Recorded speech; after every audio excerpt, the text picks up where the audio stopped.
afternoon. Welcome to the Anthropology Colloquium. I'm pleased that we have with us today James Carey to share results from work with Robert Charley on an Alaskan place names project that has the involvement of much of the community around Fairbanks. This work was aided in part by Alaska EPSCoR and involves intellectual support from the Tanana Chiefs Conference, from the Alaska Native Language Center, and from Anthropology. Robert Charley, who is double booked and not able to be here today, is an Athabascan elder and chief affiliated with the UAF Geophysical Institute. He's founder of the Cultural Heritage and Education Institute, working with Athabascan peoples to preserve and teach Athabascan language and culture. James Carey is Professor Emeritus with the Alaska Native Language Center at UAF, who has worked with many Athabascan languages of Alaska. He's also a great facilitator of linguistic research, worked to organize the 2008 Dene Yenissean Symposium, published in APUA 2010, and also organizing the upcoming Dene Yenissean workshop to be held here in Fairbanks Saturday, March 24th. Jim has a great interest in ethnogeography, both as it informs cognition and prehistory. The work he's presenting today is about our local landscape and is titled Lower Tanana Athabascan Place Names, the Structure and Function of Shared Geographic Knowledge. And just to begin with, a little plug for these books. I've worked to get, according to Mama, reprinted. And you have to know about these books if you don't already. They're published by St. Matthew's Church, and according to Mama, it came out in 1956. It's by Laura David Anderson, who was the last speaker of the Chena dialect, and David Paul of Tanacross did According to Papa. According to Grandfather is a compilation from other people's. They really should be in school libraries and whatnot.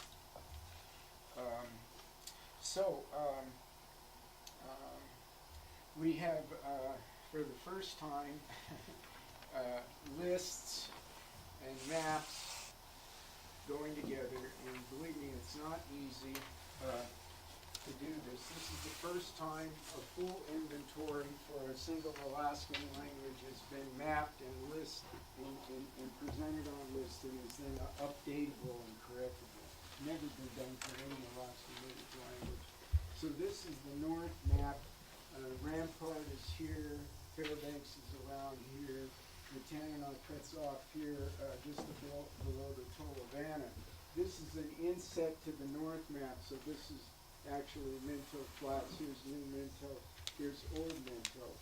A tremendously interesting geographic inventory because lots of contributors over the years, going back 40 or more years, and some really detailed major contributors like Peter John went through this intensively, and it's been carried along.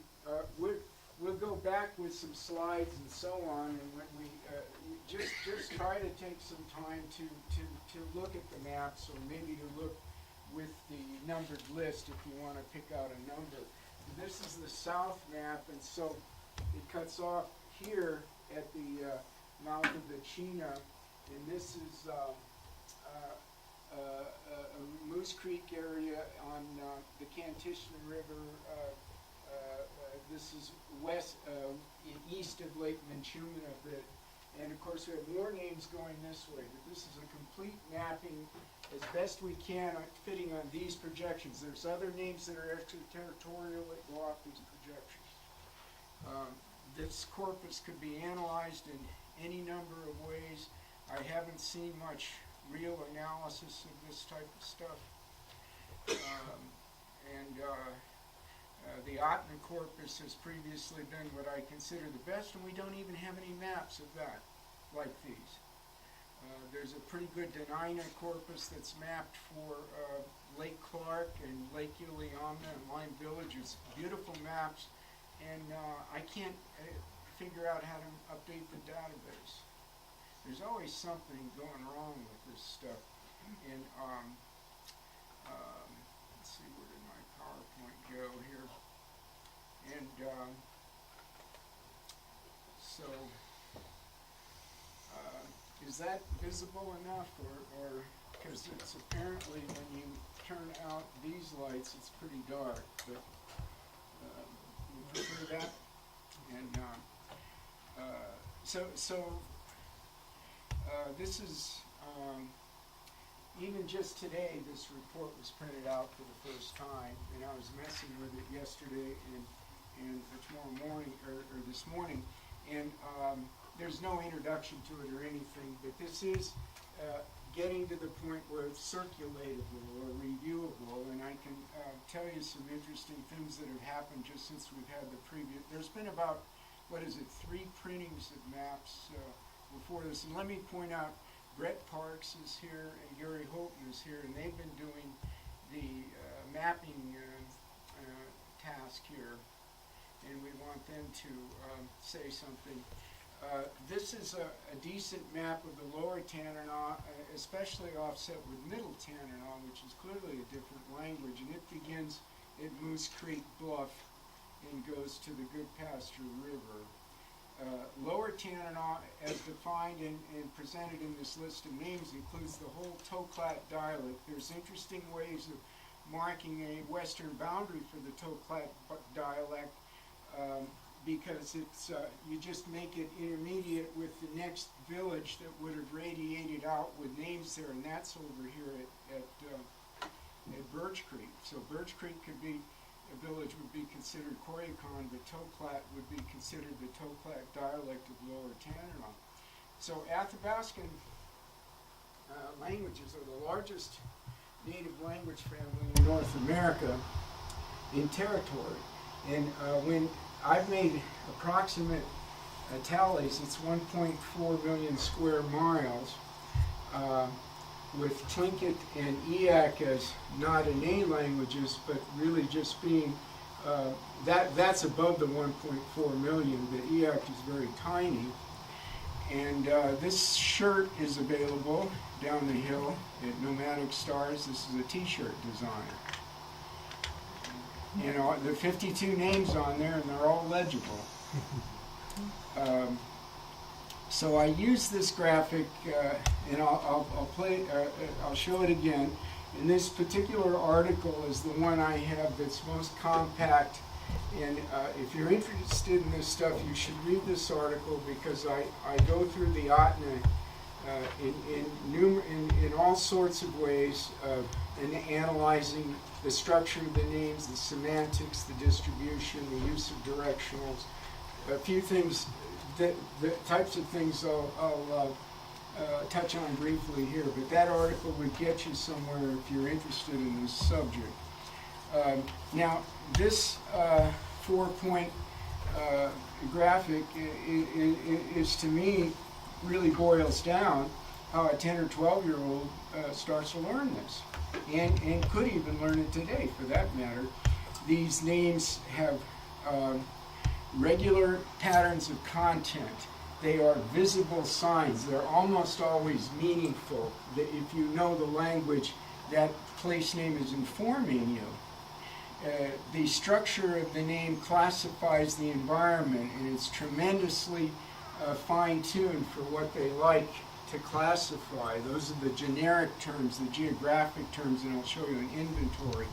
Name distribution, this would be a good area for someone to study, like to compare Atna place names with Minto Flats. They're very different, and the Atna are very spread out more, and there's no navigable waterways in almost the entire Atna language area, unless you talk about Crosswing Lake and Ewan Lake and Tyone Lake and around there. That's it for navigability there and for use of birch bark canoes. And their name distribution is more spread out. And what we like with the lower Tanana is how it's really showing a typical wetlands flats with lots of canoe travel being possible. And then name networks is what I mean is when these sets of names start to be integrated with multilingual naming, because the cardinal principle and the key point in the antiquity of the Athabascan name system is this: shared names, shared geographic features have common names across language boundaries. Now, that is very important, And that's why we can talk about conservatism and stability in the name network. This is a coffee-stained copy. It was from the ANLC library, but this goes back to 1980, was the first publication on Ottoman names. Elizabeth Andrews and Chad Thompson and Peter John did it, and this copy in particular is available as a PDF, and all my markup, I use this more or less as an extensive markup and field notebook from 1980 and on. And of course, with name study, hi Pete, you want to consolidate all names. You don't want to lose a name. You want to do the best you can in locating names. Some of our speakers are partially blind or they can't read maps. Some can read maps. Some can read maps, but they don't know that area that well. They only have a vestigial memory. They've heard the names. Some of this stuff even counts. The last time I saw Peter John was on his 100th birthday, and I determined the name of the South Fork of the Chena River, and I could tell by the way he moved his arm that that was the South Fork of the Chena River. He was literally on his deathbed. I want to mention History Van because what's so interesting about Lower Tanana with Toklat and Hester, it's just amazing. She is, I don't know if you know my book, Shem Pete's Alaska, but I kind of consider her the female Shem Pete. And I made 22 audio recordings with her, and one is just been made available on the ANLC website, and it's a sad story. It's the only one, only narrative that's ever been recorded that took place around here at Trough Lowlands. And I placed the date at about 1841. And it's a sad story, but there it is, and we've made it available. I've had it completed as a typescript for some years, but, did we put the audio with it? So even the audio, and she is an actress. When you hear her talking, she's so funny. And we were up here at the Vista by the dorms. It was 20 below in January 2001, and I had my engine idling while I was recording that. And she tells this narrative for 36 minutes. So we spent a lot of time together, and she knew the name for Lac Lowy Hill over here by North Pole, or by Badger Road. So that's Teague-Saget. She knew the name, all these names around here. This was more in her country. This is where Moose Creek joins the Kantishna River. As the airplane or crow flies, that's 515 kilometers. We have a gentleman here who knows how many river miles that is. How many river miles, Pete? Where are you? From Nenana, about 200 plus. From Nenana up to Moose Creek? Yeah. Mm-hmm. 220 probably Moose Creek. But from North Pole. From North Pole, another 80. Okay, and that's more or less how she would have navigated or known those areas. And the reason she knew Teague-Saget for Lac Lowy Hill is because she's such a personable woman. She was so multilingual, could hear everybody around her. She loved to talk. She was a raconteur. She knew the names going down to Cantwell. She knew the names up into the Yukon River in the Rapids area. And she's the one, thanks to her, we have a name for Bentley Island here in downtown Fairbanks, because she remembered it from Laura Anderson. And that's the type of thing you find if you're going to do this work. People do remember things that are outside of their language areas. Now, these are some bullet points I typically use. I juggle them around a bit. This one I've had out there for 10 or more years, and I haven't heard any real discussion of it, but there is a distinction between fiction and nonfiction in Athabascan.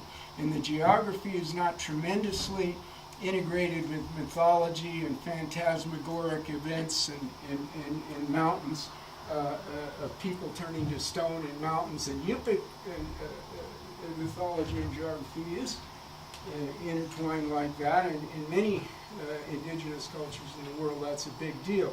But there's a functionality that's prominent in the Athabasca names. You can't escape the fact that the names are there for reasons and for navigation. So maybe we'll talk about that sometime. But we're going to be talking about the rule-driven features that facilitate memorization. This point is really obvious when you see sets of names. In the sign plus the generic system is an interesting classification of the landscape. The generic system can be carved out and put out on tables, and those are things that you can memorize or study too. And there's a riverine orientation in a 9-point directional system that works. It complements the geographic names. Sometimes it's in the actual names, but it's another layer of classification and precision, a possibility for precision in the names. The names and name networks go across the language boundaries, and his spouse, a guy from Glencanna, marries into Northway. He hears those names right away. He can either say them their way or figure out how they're said in Ottoman, in his way. And there are little tweaks and differences about their geography too. There are regional hydronym markers. I've written about this back in the 90s that indicate, I call them hydronymic districts. They have great antiquity to them. They predate language boundaries. And I think I have one slide of the major Alaska hydronym boundary, which happens to cross the Yukon River at Beaver Creek and the Hosanna River, and it crosses the Tanana River at the Goodpasture River and at the Delta River. That's it. That's an ancient boundary. That's the east boundary, across the Tanana and the Yukon. Everything that we know about eliciting names from people is they really want to do their best, and they're not going to throw a guess out there on the name of a creek if they don't know it. Or if you're reading names, say from an old map or a document, maybe people will know it or they don't. But it's surprising how much, with the long Athabascan syllable structure and the highly recurring patterns like the verb structure and the verb themes, the most common two verb themes in the language we're seeing everywhere in Alaska Athabascan as well as Navajo. I looked at the list of the Navajo chapter houses, and there's 117 chapter houses, and they're all different Navajo names. No particular rhyme or reason why they call them that way. And 15% of the Navajo names had two verb themes: linear object extends and current flows. That's just what you get up here.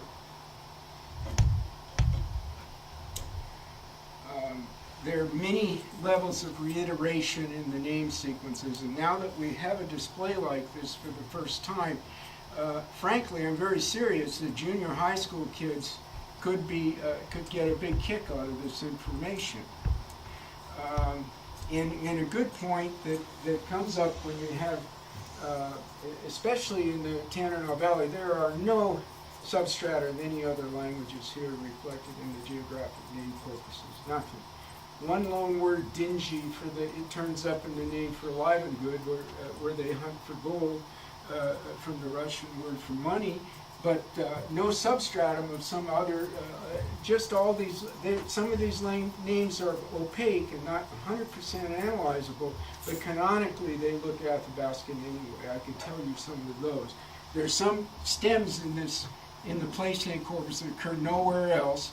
Like there's a hill by Nunana that is tsus, that, tsus, that. Tsus doesn't occur anywhere else as a syllable, and that could be mouth, but it's not possessed, and it's also, that is an amulet, a dream amulet. And the name for Teklanika River has that Tachavanika, which seems, Tate thought it meant amulet water. Great etymology as far as I'm concerned. But here's a hill there called Tsus. That's right where the Teklanika meets the Tanana River. It's a little hill there. Gary and I were trying to see it. It's very low definition there. And that, so is that a substratum of another language? I doubt it, but we don't know what it means. So we have Brett and Gary here, and maybe you'd like to chime in a bit here, or why don't we put the lights on it and look at the maps a bit, because you know, and one option, frankly, is even to leave these maps here in your lab if you folks want to have them up for a few days, because we have another set but they do require, this is the idea here, to peruse these things and realize that these networks, these systems, these overlapping rules that make them memorizable are, you know, finally there. And that's, it's a struggle. We've already picked a few errors out here. We printed how many drafts yet? Three printed? This is the fourth now, huh? Or the third? Maybe. Yeah. So, would you like to? What did you want me to say? Well,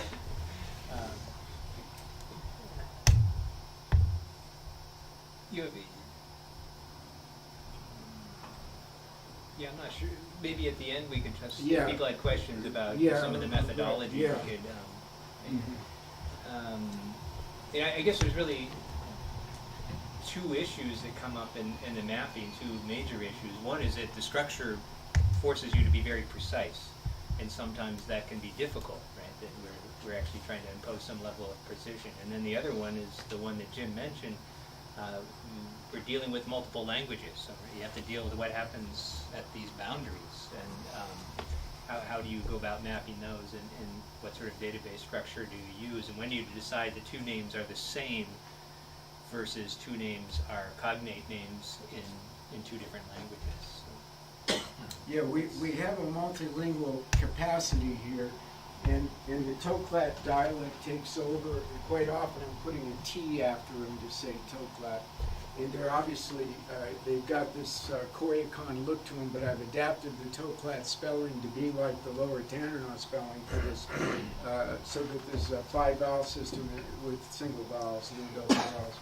And this type of effect of spreading a name on a landform, we've done that a little bit. This is something Ben has always wanted to get at, like what is the polygonal look, the fuzzy polygon of that geographic feature, and it varies, and the Athabascans know what it is. So if you have Shrish Villa for Esterdome, it's not the summit of Esterdome. It actually is the whole thing in that ridge that bends off of it to the west. So that's Shrish Villa. So it isn't precisely Esterdome either. And in the place name list, you're going to see a thing called prominence. And I occasionally put a number 1 there. Those are unnamed features, have no official name, for which there's an Athabascan name. And I haven't done it thoroughly, just quickly going through it. There's about 165 of them. A dandy here in Fairbanks would be the ridge above Farmer's Loop, which is Takas, so that's unnamed. And the ridge, the long ridge you drive over as you approach Nanana is Tahatili, that's unnamed. We've had to work with subsections to do this, and we have to have a linear sequence.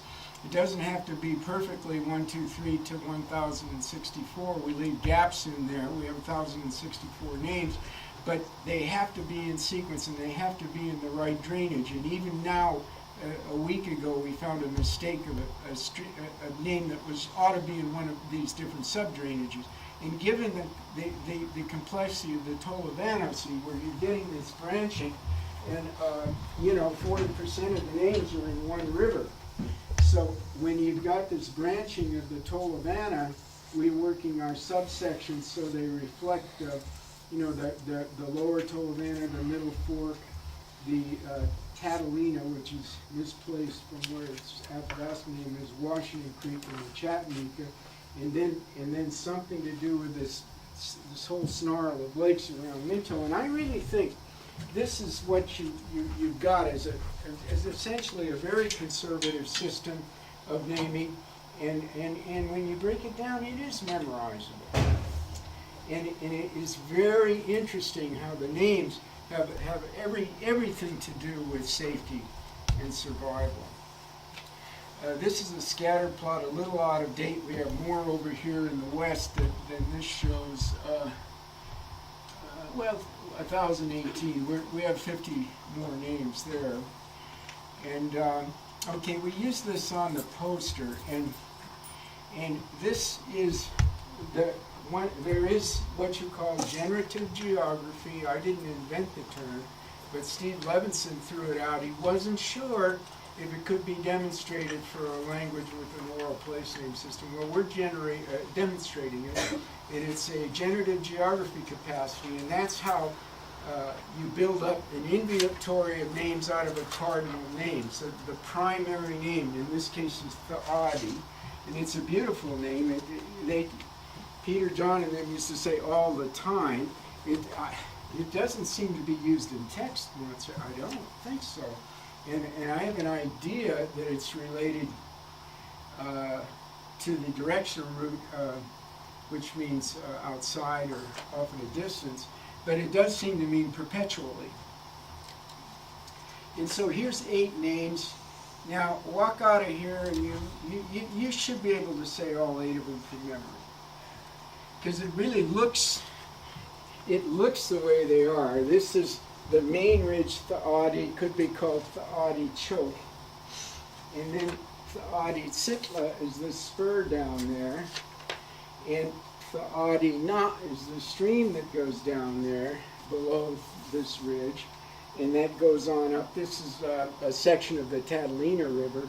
In the mouth of that is Tha'adi Dot Shagat. Now the river mouths are very important. And if you were, this is the lower Chattanooga River. So if you're thinking of the lower Chattanooga as having intersections, it's where the Da Chagat is. So all this stuff is informative. And then you have the Lake District, which is Tha'adi Mina, and then you have the middle one, which is Chatanidra Tha'adi Mina, and then you have Chatanidi Tha'adi Mina, which is the upstream lake. They're totally logical. All you really need to know is Tha'adi, and then these rules for generating the names. This is a nice set of 8 names. You could practice saying them. You could, Joe does a lot of practice with Gwich'en. You can learn a complicated, it isn't that complicated. It's a tremendous mnemonic to have a cardinal name and all the names around it being fit in a completely logical way. The frame is very simple, directional, the sign, the main name, the adjective, which would precede a generic if it's followed it. There's a couple of other frames that are variations on this, but this is a good one. In a long place name list like Otna, 25 to 30% of the names are generated from cardinal names. Now, we haven't worked that out for Lower Tanana. I hope somebody gets interested in this. I haven't seen any real research come out of UAF on an existing name system. And this is anthropology, it's linguistics, geography, and the combination thereof is pretty unique. Now here you see the displays of the most high frequency things. Now verbal derivations, I believe in 2,200 names, I think 30% or so were verbal derivations. And from what I heard about Tlingit place names is they don't have any verbal derivations in their names. And from what I've heard about Yeniseian, they don't have verbal derivations in their place names. This is going to be an interesting topic. Ed Vida will be here, and one of the topics on the program is about geographic names, potential investigations of geographic names in Yeniseian and Nodine. So these are the verbal derivations, and then these are the ones that are really cool. Every one of these would be reconstructible to Proto-Athabascan, except for maybe this one too. But it's complicated, it's not as common. Maybe you could say Anabranch doesn't go back to Proto-Athabascan, but this is a good language. The word for Anabranch is new upland, island upland. So it's not a slough, but a big open sweep behind an island, and a true anabranch, and that's I only recently kind of figured out, I only learned what an anabranch was fairly recently. But all these routes here, whether it's riverbank or ridge or hill, are Proto-Athabascan routes. Continuing here on your man-made features and aerial nouns and directionals, is there any way to get a water or a cup of water or a bottle of water around here or something? I should have gotten one. And please, let me stop for questions. These two slides alone have tons of stuff to talk about. There's your landforms, your water features, man-made or man-utilized, common aerial nouns, which often modify places. Often you'll get these a noun plus tach, sith tach beneath the ridge, or these are high frequency. And then the riverine directionals, which you've seen me mention a couple of times, and I'm going to point out a few. Let's go to the wall maps and talk a bit about how riverine directionals they do a lot for you. I'm sorry Robert's not here, but he can point out how the current is in opposite directions. Let's see, this current is this way, this current is this way, this current is this way, this current is this way, this current is this way, and they would all be navigable in moderately high water, so they're opposite currents. So how does the directional system, we don't just say upper or north, that actually would be quite ludicrous in the Athabascan point of view. So this group of lakes, the upstream lake of this three is here, the middle one is here, and the downstream lake is here. You come over to a different group of lakes over here, and it's opposite. This is the upstream lake, and this is the downstream lake. So this compounding, reflecting water current, it's a big deal.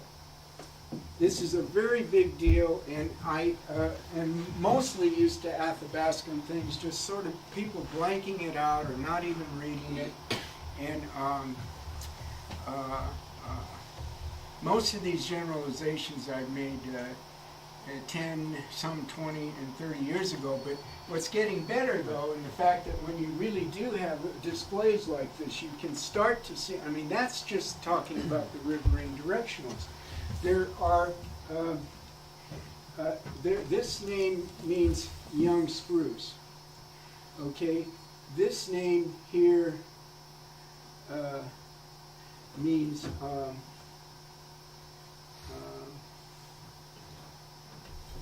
young cottonwood, and these are ridges. The young cottonwood one, the young spruce one. This one is young birch one. We had a highlighter, I could do it. I hate to start marking these up like that, but there's 5 vegetation-based place names that are all pointing in the northeast, and they're all in the uplands that you can walk on. Now, is that trivial? Is that a coincidence? Is that important? I think it's important. That's what there aren't too many examples of these. We call it an ensemble, a name ensemble, where there's some theme. And apparently, Tom Thornton, who's done very good work with the Generative Geography, he sometimes sees a set of names. It's like a set of furniture that's coordinated. There are interesting duplications, like this one tree hutani means it's like a canoe, and it's over here. And then there's another tree hutani somewhere up in here. Take my word for it. And And there's others that seem trivial, like Beaver Lodge and Swan Lake and Canoe Trail and Canoe Trail and Canoe Trail, and then you have to say upstream Canoe Trail and downstream Canoe Trail, or upriver Cranberry, Lowbush Cranberry Trail and downriver Lowbush Cranberry Trail, but they are all informative in some way or other. Any questions?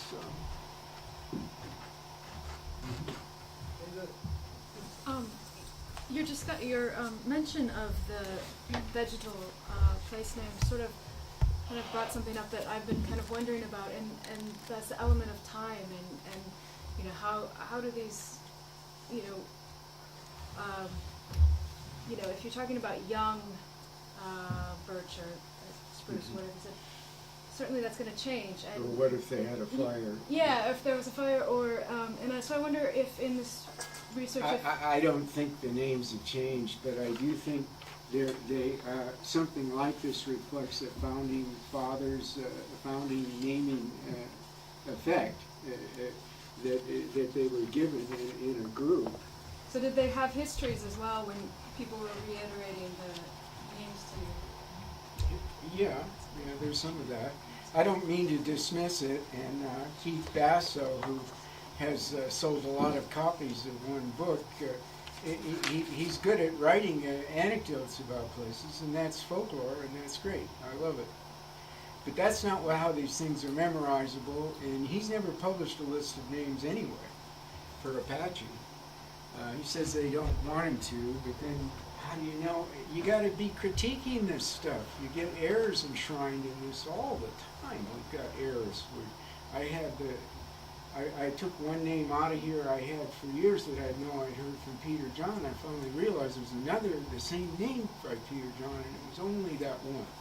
So any other questions right now?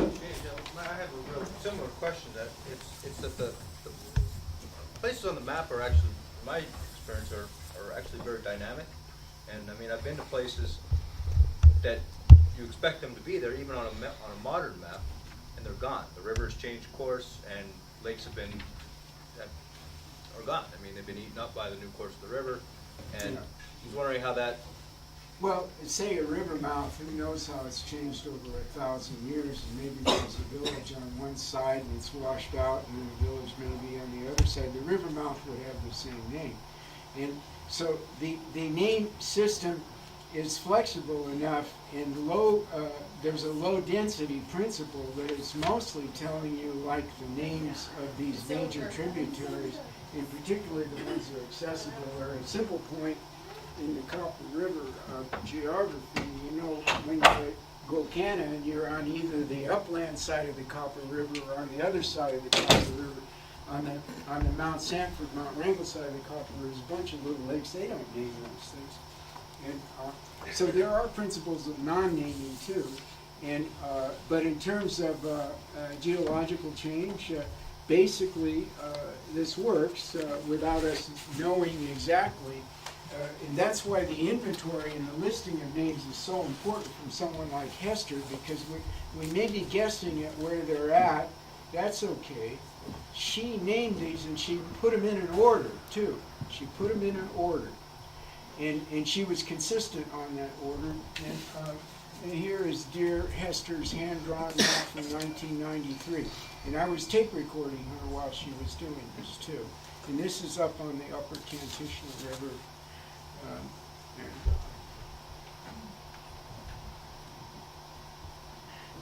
Some things that we don't see in a lot of languages, unless we're starting to look at languages with canoe trails and wetlands and sloughs, are these words, which some of these are pretty uncommon, saying Otno or Deninu, but you're seeing them around here, like this Taudani Auden is a slough, and this is this linear extends, and then Ta is water, and then D seems to work with some kind of, linear water or slough.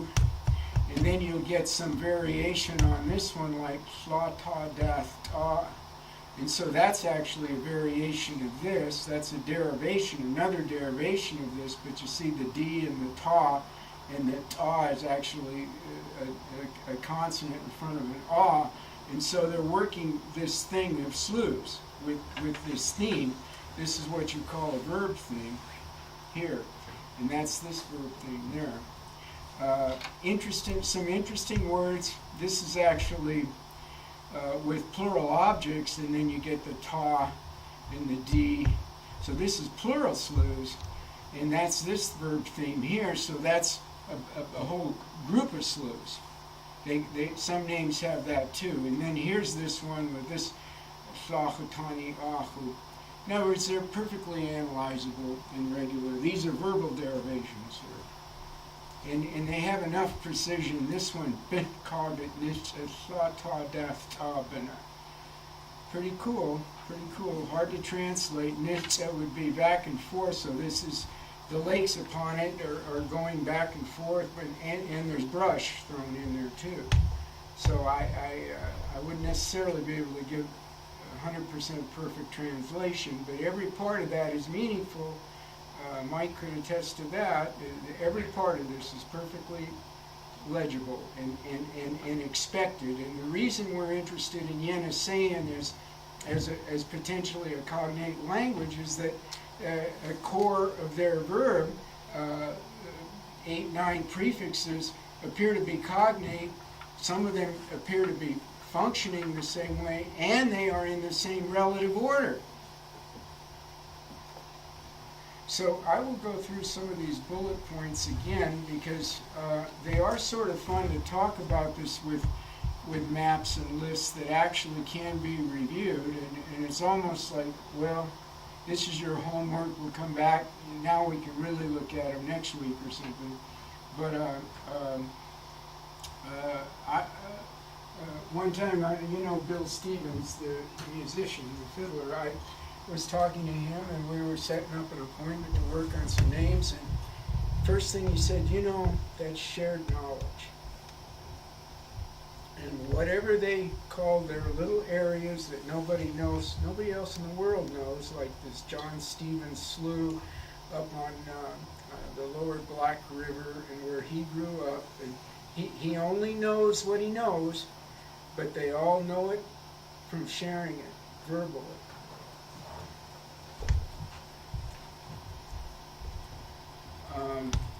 Again, this point, when you see as many names as you do, and you say add a district like the Kantishna and start comparing it with the Tolovana, the geography is quite different, of course, but you're seeing all these rules and principles applying even as you shift into the Toklat dialect. There is no there's no substrata of some other unknown language here.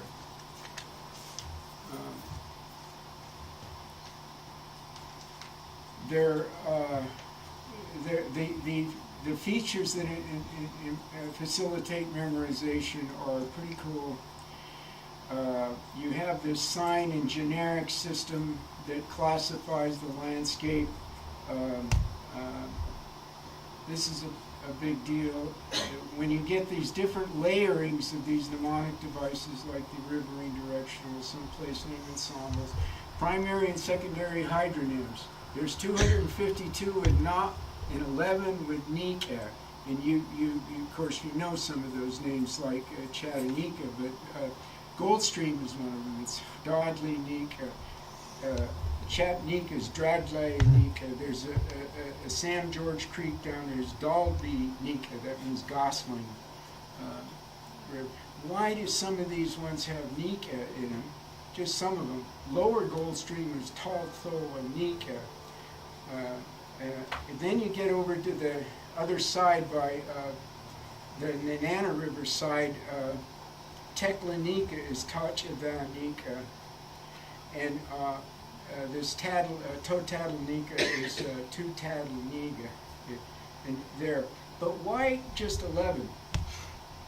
Any ideas?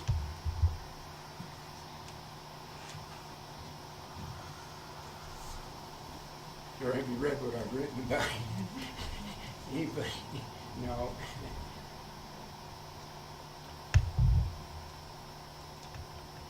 Well, they are avenue, street, street, avenue, street, avenue. There's a few, and they're spread out enough to really do indicate that there is a highlighting effect. The most exciting thing is to stretch this around the Alaska Range when I've done it through the upper Kuskokwim and over to the last two in that direction, in which indicate the pioneering denying and occupation of the Southern Alaska Range. As Muskrat Creek is Tuskchatnuk, and Mulchatna River is Vatsatnuk, and they don't say Nika, they say Nuk, and but that's Nika for them, because otherwise they say Nu. All their streams, there's like 790 streams with Nu and 2 with Nuk. And you look at the upper Kuskokwim area and that flank of the range over there by Nikolai, and there's about 4 or 5 spread out there. That indicates early occupation and use of these names and founding names throughout the circumference of the Alaska Range. I wrote an article on that in 1996. And this is what I was talking about on the Yukon and the Tanana, where they really kick over and reverse there. Then they reverse. So here you in this Minto area you have 11 that are using the upriver Nika. And I found some in Tanacross that do the converse, and there's a minority with not, where they say nda. Now that's the real cincher in this reversal of the minority hydronym. Big deal, I would say. I've been around David Salmon, Peter John, Andrew Isaac. I've spent time with all those folks, and when they say they've been here for 10,000 years, you know, they aren't making that up. And they didn't learn it in college, you know, and they didn't learn it from reading magazine articles. So again, this is this main little graph I've used to emphasize the memorization and that. Now, place names gets us into all kinds of interesting things. And in the first quad map of Fairbanks, which is Prindle 1907 Geological Report on the Fairbanks Quadrangle, something like that, we got this. This is when this Athabasca name was on, and Tolovana is on there, and then Uncle Sam Creek, which is still used today, is there. But they were getting these names from Athabascan people, and Niggerhead was there. And so some students at Randy Smith School a year ago, their teacher called me up and said, "Can you help us out here? We found a name that we think is kind of racist on the map." And is that in an area where you have these native place names? And well, yeah, it is actually. It's Shachinyatna. That's a grass tussock in the typical bush English in Alaska. That's Niggerhead. And there's another one up at Chalkitsik. So these name proposals, one of which has already been approved by the state, and the other will be approved in the late March, are changing Niggerhead near Chalkitsik to the Gwich'in name for grass tussocks, and in this case for the Lower Tanana name for grass tussocks. Now, just recently at the ANLC website, if you go to this, you're going to find some things on Trough, the plant Trough, and the name Trough. There's a short 2-minute film of Robert Charley talking at the park up here, and there is the Hester Van text that I put up just a few days ago, which I recorded at the top of the hill here. And it's a sad story, and it's very long, and we know from the internal references in the story that it's about 1843, because one of the survivors there was involved in the more well-known Morlock War on the Yukon River, which was probably in about 1846, and these preceded the Nulata War, which is in 1851. Tremendously unstable times. And there were 2 survivors of the raid, a younger man and an older couple. So you can read that. And now in terms of Trough there is no official name for the College Hill. College Hill and West Ridge and Lower Campus are not registered geographic names in the official register, which is called GNIS, Geographic Names Information System. The Trough Yidda name has been getting out there for some time. It's in the catalog, in various signs and so on. And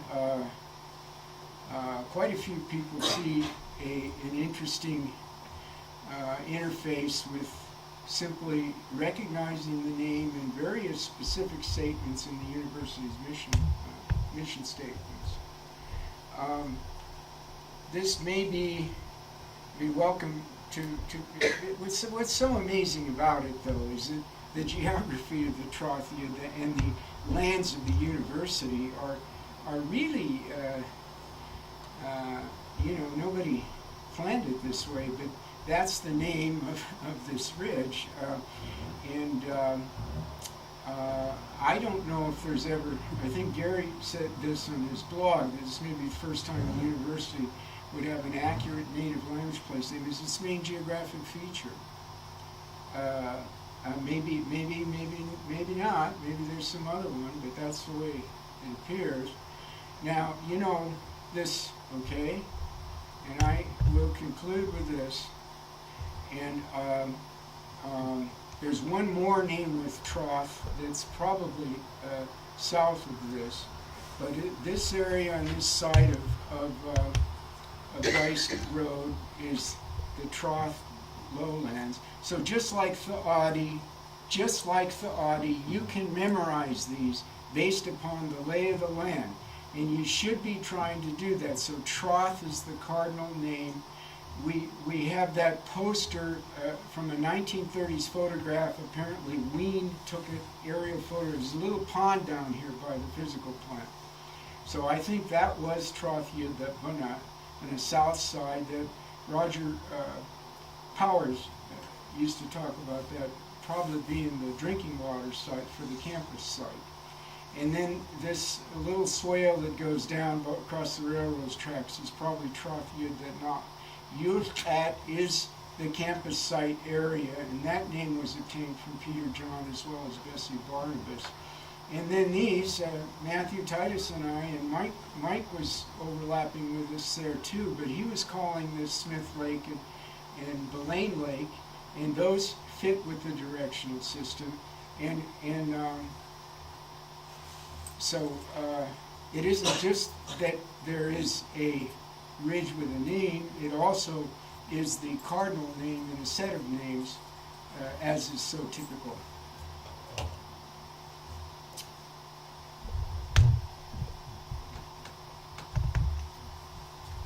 And the maps are here to peruse. Pete here, he loves to. He's a river rat. He goes up to Bear Paw in a boat and snow machine. We're looking. He's somebody who could help us probably locate some names, because we're just guessing at this stuff. And I'm not a traveler. Robert knows these names. Robert's been a tremendous help. One of the things that we found that is in the most recent names we've done are byproducts of having the maps. And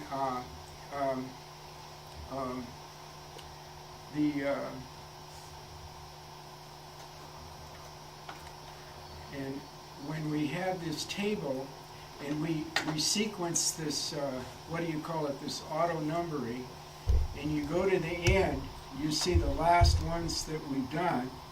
And many, oh, this is the wrong file, but anyway, we can tell from the last names we've done, the last 15 names, they're getting better because of the mapping that is there. To give you an example, in this lake district, then we had these lakes that had no names on them. So this is a Spider Lake here. Well, over here is the downstream Spider Lake. This is the Pike Lake here, and then there's 3 lakes north of that, and Robert, Chilkaya, Dunkatmina, the upland Pike Lakes. Perfect, see? So he's building, he's using his generative principles to add some names, and it's really quite interesting that the last 15 names have all been, and we haven't really gone over these.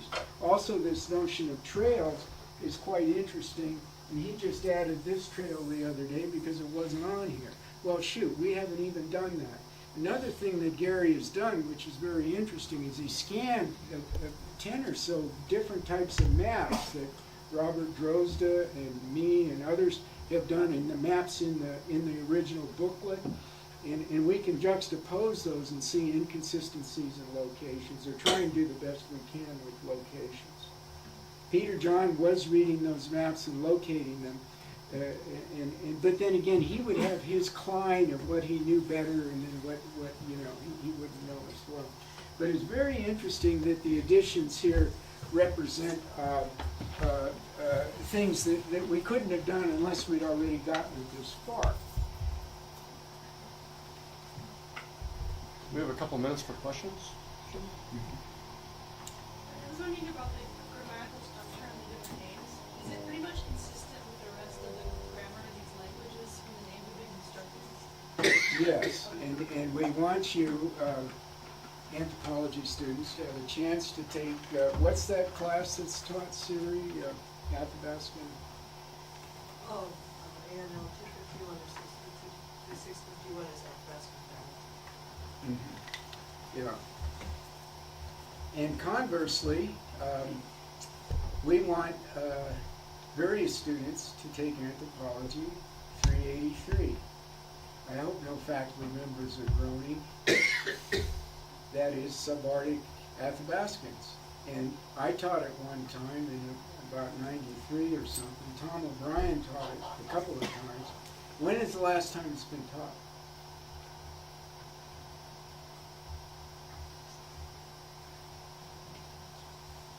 Well, it's long overdue. The subarctic Athabascans class should be offered every year, if not every semester, and there could be some large enrollments for that.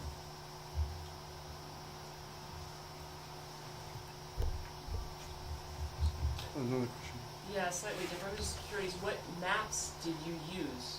How did you get the actual maps in the first place? Well, this is one I brought in, and I have pretty large coverage of laminated maps that I'd marked up. This one is not as messy as some, but this is the Fairbanks one. It actually has a couple of different spelling systems going on. The spelling isn't completely consistent. But is that a USGS map, or? Yeah, those are the mile to the inch. So we started with maps kind of like this one, but larger, Uh-huh. that had been marked up by hand, and scanned those, and registered those, and worked off of that. So they still have the USGS names on them? I haven't looked Oh, So closely. yeah. these, and then to create the printed maps, Yeah. we just used Brett-generated contours, and we used the hydrography data from the state. And turned off the Yeah, USGS. so we're not using map any names. of the underlying USGS maps. Are you gonna make these maps available, or is that the final product? Or? Yeah, well, you know, what is this? It's sort of like a bibliography in the way that as soon as you do it, a year later, it's out of date. So it's best to think of place name publications as a serial. And so this is 1.0 of the maps and the report. And you know, I'm looking forward to presenting this in Minto.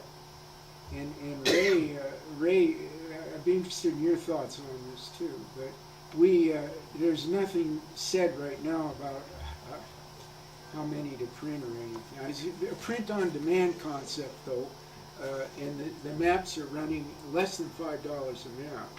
But I should say also we'll make the GIS files available as well, and that has both the place name, the alternate names, the literal meaning, and the denotation, the English name.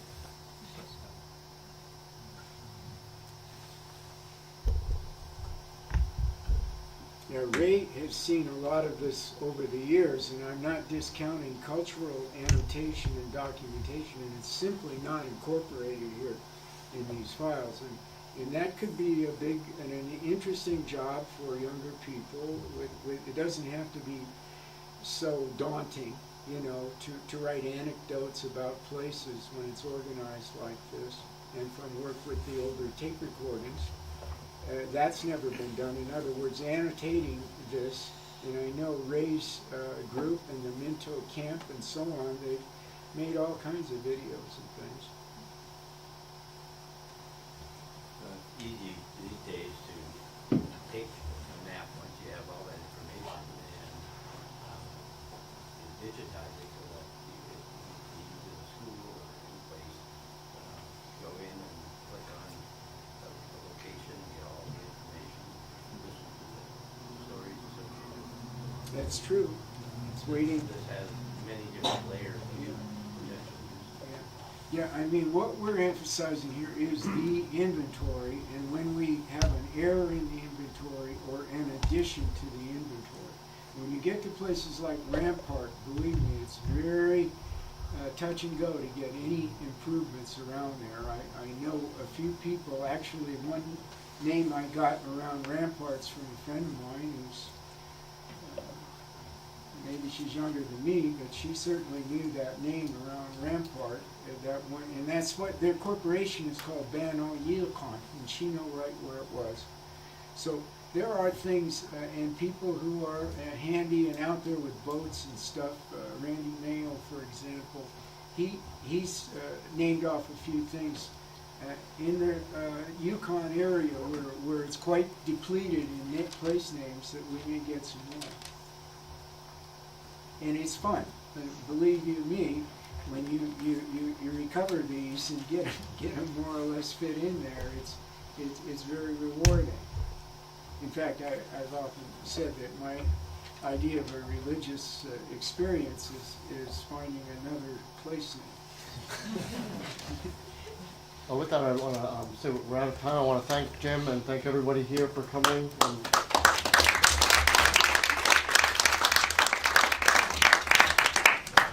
We can continue the discussion informally. Yeah, or if you want to look at the maps and ask about any,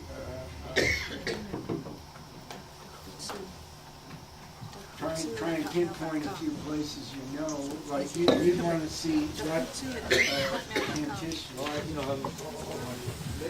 What it is, I don't use that.